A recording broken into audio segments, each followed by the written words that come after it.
With the end of the series coming fast and all of the main antagonists sort of joining their final battles, Gojo and Sukuna, and it's seeming like Yuta will end up fighting against Kenjaku, it sort of makes us wonder, well, what is Yuta's trump card? We know that he has Rika, but it's been stated multiple times throughout the series that domains are the peak of Jujutsu sorcery. Yes, you have your curse energy based attacks, you have curse techniques, but at the end of it all, you have your domain expansions. And your domain expansions are supposed to be your trump card, your final technique. And it just so happens that we've seen just about everybody else's domain expansion and what their abilities are, but we haven't seen Yuta Okkotsu's domain expansion's abilities. And it just makes us wonder, well, if everybody else has cool domain abilities, what could Yuta's be? Will it have a sure hit attack like Jogo's, Mahito's, and others? Or will his domain be non-lethal like Higuruma's and Hikari's? Today in this video, I will be going over the best ideas there are for Yuta's domain expansion and some of the best theories for what his sure hit effect will be, because trust me, these theories are very interesting and I definitely think that his domain expansion will end up being one of these. But as always,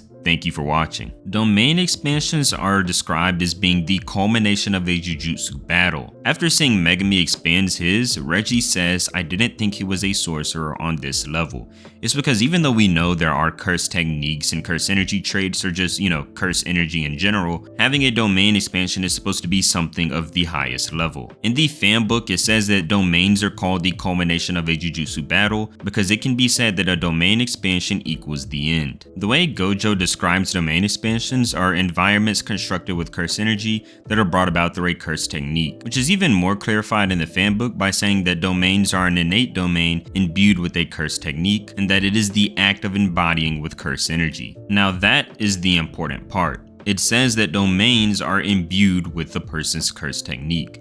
If you look at Jogo's, for example, his sure hit is a rock. If you look at Mahito's, his sure hit is idle transfiguration. If you look at Dagon, his sure hit is fish, and so on. You pretty much get the point.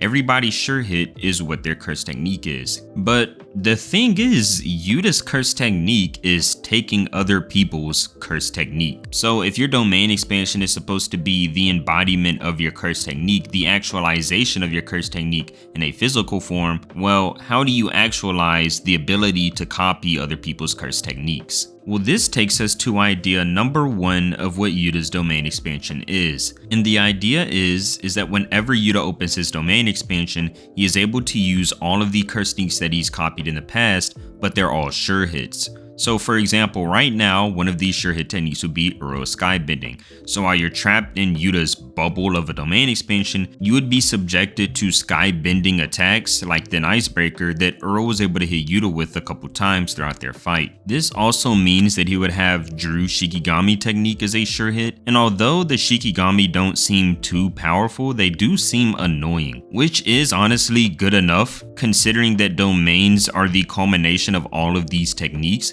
So if somebody's just getting swarmed by Shikigami while also being hit by thin icebreakers, well, they'd have a lot on their plate. We also know that he has cursed speech. Now, I don't know how this would work as a sure hit in a domain expansion, as cursed speech are commands made from humans, and you can't sort of have a domain speak for you because the domain doesn't have vocal cords. So it's not like cursed speech could just be shouted out from the walls of the domain expansion. So I think that cursed speech will have to be something he continues to use himself, while he also has skybending and Drew Shikigami as sure hit attacks. Now the reason I like this theory so much, and the reason I actually do think that all of these curse techniques would come about around the same time in the domain expansion, is because it says that domains are imbued with curse techniques. And since his curse technique is copying others' curse techniques, then it would follow that his domain is built in with the curse techniques he has copied. Remember when Megumi first opened his domain expansion when he was fighting against the Finger Bearer, and he was summoning his 10 shadow Shikigamis from the shadows inside of his domain,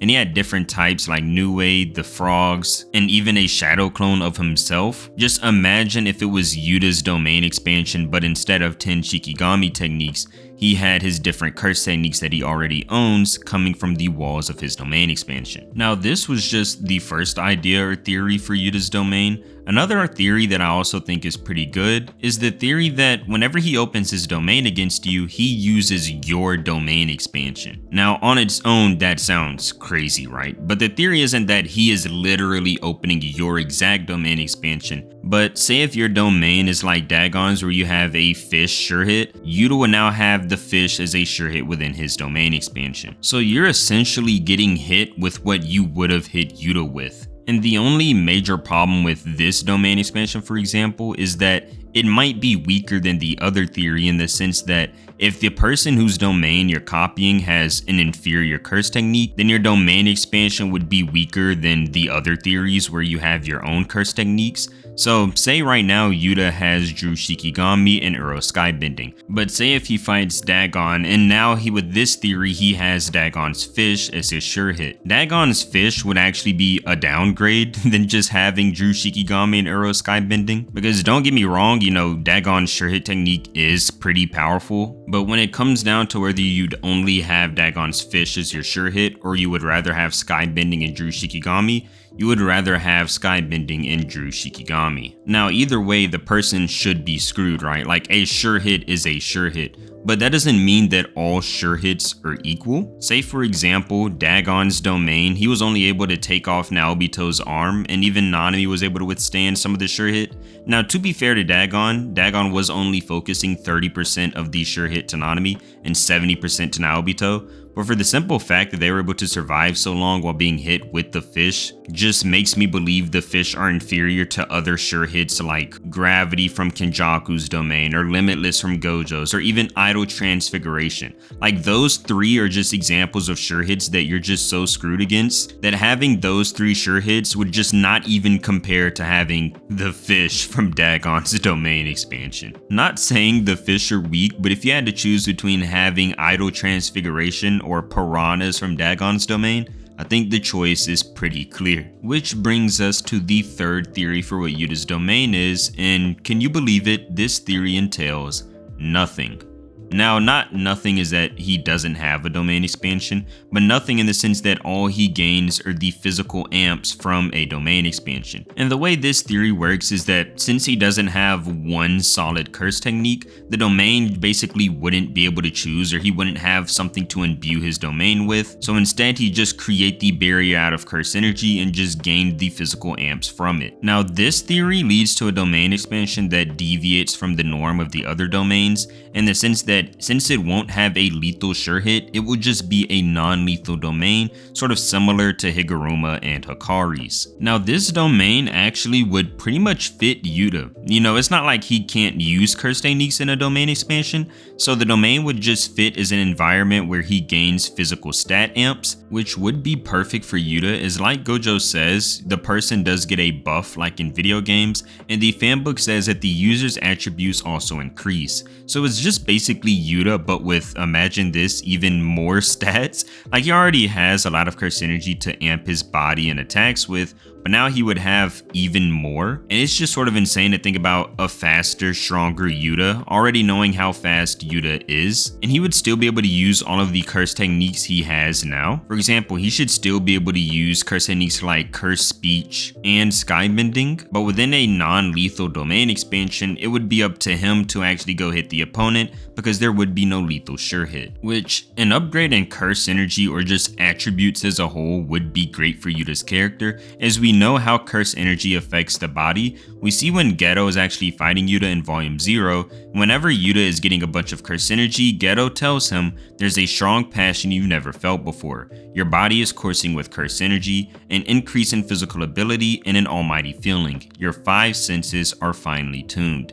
So we know that this is like the effect of having a bunch of curse energy, and Yuta already has this, but now imagine this, but even more. So he would be even stronger while having a bunch of curse energy. And we know that Yuta reinforces his body with curse energy, and that is why Ryu felt like he was knocking against a massive water tank every time he punched Yuta, is because all of the curse energy that Yuta has goes into his curse techniques or just reinforcement on his body. And I'll say this, for this theory, I don't think it's that that bad. I don't think that will be what his domain is, but I also wouldn't be super opposed if we find out that Yuta's domain expansion is not a lethal sure hit at all, because it wouldn't really surprise us, right? Because he doesn't have one singular lethal curse technique, if that makes sense. He just has the ability to copy others, so it could work some way like he has so many curse techniques that the domain couldn't choose, and he just ends up with just a stat increase. So I could sort of see the route Gege would take with that theory, but I don't think that will be Yuta's domain expansion. Now, the next theory for what Yuta's domain could be is that he chooses one of the curse techniques he has at the time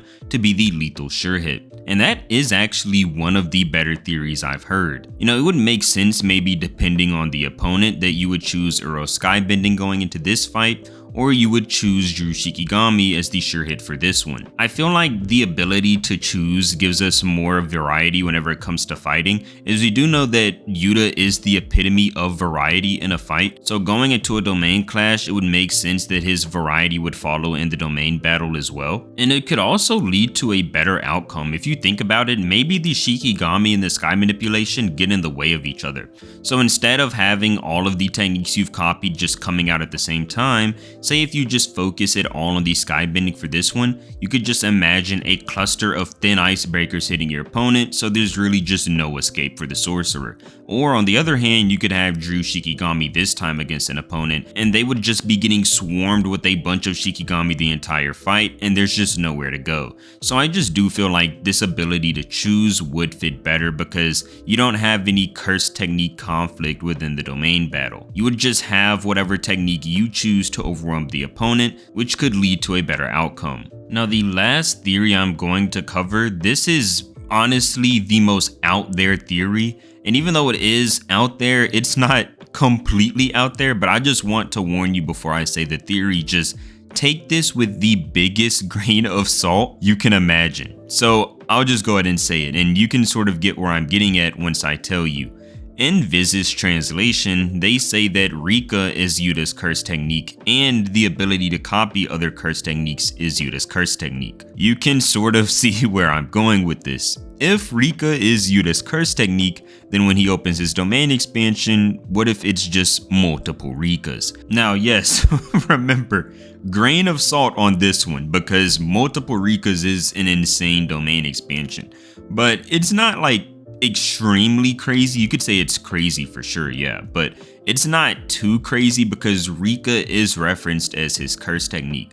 Now, my honest answer to this is that Gege just changed his mind in the series. I think that Gege originally wanted Rika to be the curse technique. Now it's just the ability to copy curse techniques is the curse technique. Or this could also just be a problem with translators. Instead of saying that his curse technique is copying others, he says that his curse technique is also Rika. So we could blame translators for this problem, but let's just say for the sake of the argument that Rika is his curse technique, so if domains are imbued with your curse technique, then his domain would be imbued with Rikas and he would just have, you know, more Rikas. Now, yeah, this is, I don't think this will be it. This is just one of the funnier outcomes with not too bad logic, but bad logic, you could say. Because like I said earlier, I think there are just some translation errors and people just use this as an excuse to make a funny domain expansion where we have just a bunch of Rikas firing blast at the opponent. But out of all of the theories that I've covered for what Yuta's domain expansion could be,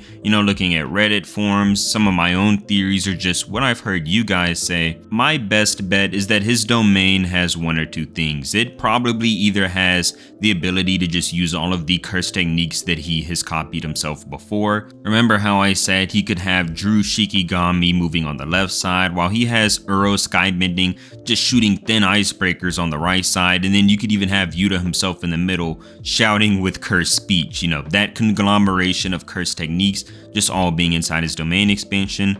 Or I also think it could be the other outcome where he just chooses one technique from an arsenal that he has and just uses that as the blueprint for the domain expansion. And that goes into the examples where maybe using all of the curse techniques in the domain at once get in the way of each other. So instead you just use Uro Skybending and just hit the opponent with thin icebreakers over and over and over in succession until they just eventually lose. or you can just swarm them with Drew Shikigami and there's just nothing to get in the way of the Shikigami, not even your own attacks, so you just overwhelm the opponent that way. Now, like I said, these are all just theories either I came up with or I've seen somewhere, and some of these theories I've just seen from you guys directly. And if you have a theory of your own that you think that I should put up here, or that you think we should all consider, then let me know in the comments below, as I do read, heart, and respond to comments. And with that being said, I want to thank you so much for reaching the end of the video. And if you enjoyed, then please leave a like and subscribe to the channel, as I do post every couple of days on different topics you guys give me, and a few come up with on my own. Thank you for watching. See you next time.